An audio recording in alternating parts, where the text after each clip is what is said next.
Hello everyone, আসসালামু আলাইকুম। আশা করি সবাই ভালো আছেন। তো অনেক দিন ধরেই আমাদের বন্ধুদের প্ল্যান ছিল যে আমরা সবাই একসাথে মিলে পাগলা মসজিদে যাব, কারণ আমি এখনো একবারও যাওয়া হয়নি আমার। তো আমি রেডি হয়ে প্রায় 12টার দিকে চলে গেলাম, কলেজে যাওয়ার কথা কিন্তু যাওয়া হলো না। ভৈরব নদী বাংলাতে একসাথে সবাই হলাম, কিন্তু দু তিনজন না যাওয়া প্ল্যান করে, তাই আমি সুহান আর মুর্শিদকে খুবই আমরা জোরাজুরি করে চলে আসি ভৈরব রেল স্টেশনে ট্রেনের জন্য দাঁড়ায় অপেক্ষা করতেছি, কিন্তু আমার আর ভালো লাগতেছে না আর কি। তো হচ্ছে গিয়ে আপনার ট্রেন অনেকক্ষণ লেট করতেছে, চালু হয় না। তো যাই হোক, অবশেষে ট্রেন চালু মানে হর্ন দিছে, চালু হবে আর কি।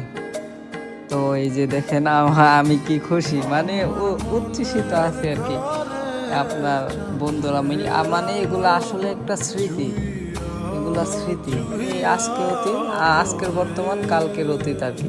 তো যাই হোক, ট্রেন ছাড়ার পরে আকবরনগর আসার পরে তো দেখি হঠাৎ করে সামনে আপনার লাল পতাকা, যার কারণে ট্রেনটা দাঁড়াইলো। তো আমি ওনাদেরকে জিজ্ঞেস করলাম কি জন্য দাঁড়াইছে, বলছে ওনাদের ট্রেন নাকি কন্ট্রাক্টর আসছে আর কি।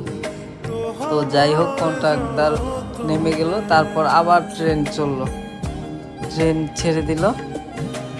এই যে তারপর মানে এই জায়গা আমার বাড়ির জায়গা কিন্তু মিরাসর আকবরনগর। তো যাই হোক, এটা হচ্ছে কি, তা আমি নিজেই চিনি না। তো আমার বন্ধুরা নিচে নেমে গেছিল, তো আবার উঠলো আর কি। তো আমার ফোনের চার্জ ছিল না, যার কারণে আমি খুবই মানে ওই ইয়ে আসছিলাম। তো যাই হোক, ভিতরে গিয়ে দেখি আপনার ফোনের চার্জ দেওয়ার সিস্টেম আছে, ভিতরে গেলাম। তো দেখি আলহামদুলিল্লাহ ভালো। তো যাই হোক, চার্জ দিলাম। তো আমার বন্ধু সুহান, এই যে এগুলা ওয়েদার কিন্তু অস্থির অস্থির ওয়েদার। তো ও আমরা বসে বসে ওয়েদার গুলো দেখলাম, বাদাম খেলাম, অনেক কিছুই খেলাম। এই যে জাস্ট ওয়াও আর কি, বন্ধুরা মিলে মানে কোনোখানে যাওয়ার মজাই আলাদা আর কি। তো যাই হোক, আমরা যাইতেছি, মানে আমাদের টাইম এত, মানে আমার মনে হইতেছে এতক্ষণ, আমি মনে করছিলাম যে 1 ঘন্টায় কিশোরগঞ্জ চলে যাব, কিন্তু অনেকক্ষণ সময় লাগবে। তো যাই হোক, অবশেষে চলে এলাম পাগলা মসজিদে। এই যে এটা হচ্ছে কি, এটা আপনার ভিতরের যেই সুন্দর, মানে আপনি ভিতরে ঢুকলে যে একটা ভালো লাগবে, মনের শান্তি, মানে আপনি বোঝাতে পারবেন না আর কি, এত এত ভালো লাগবে। এই যে বাইরে থেকে একটু ভিউটা দেখেন আপনার, কিশোরগঞ্জ পাগলা মসজিদ খুবই নামকরা মসজিদ। তো যাই হোক, নামাজ পড়ে আমরা 20 মিনিটের মতো সময় পাই। আবার বাইর হয়ে, নামাজের বাইর হয়ে এই যে এই কাকার কাছ থেকে হচ্ছে গিয়ে তা আপনার উকের রস খাই, কাকা খুবই ভালো মানুষ, আপনারা গেলে অবশ্যই খেয়ে আসবেন, কাকার উকের রস খুবই মজা।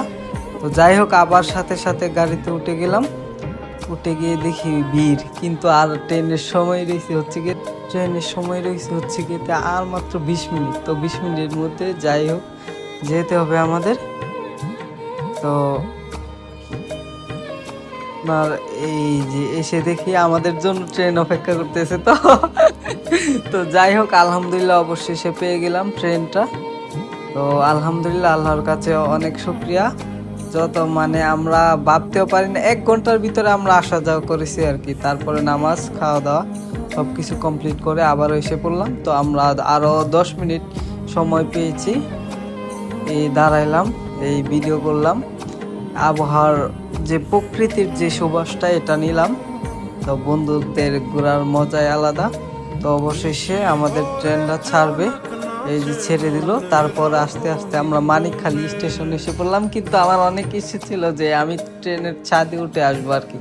তো যাই হোক, এই যে অবশেষে উঠে পড়লাম আমি আর বন্ধু আর মুর্শিদ, কিন্তু আমি অনেক অনেক অনেক উচ্ছ্বসিত যে আমি মানে কি বলবো, এতটাই আমার ফিলিংস কাজ করতেছে যে আমি আপনার ট্রেনের ছাদে উঠতে পারছি, আমার স্বপ্ন পূরণ হয়েছে। আহারে, আসলে মানে আমার ভিডিও করার ধরন দেখে বুঝতেছেন আমি অনেক হাসি খুশি। তো যাই হোক, তো দেখতে দেখতে চলে এলাম বাজিতপুরের কাছে। এই যে এটা হচ্ছে গিয়ে আপনার বাজিতপুর বিমানবন্দর, ভাই কি কইতাম, বিমানবন্দরের কোনো হয় নাই। তো যাই হোক, বাজিতপুর গেলে অবশ্যই বিমানবন্দরটা দেখে আসবেন, আমার মনে হয় না এটা বিমানবন্দর,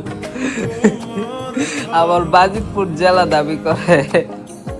তো অবশেষে চলে এলাম। যাই হোক, এটা হচ্ছে গিয়ে আমার প্রথম ব্লগ। তো কেমন হয়েছে অবশ্যই জানাবেন। আসসালামু আলাইকুম।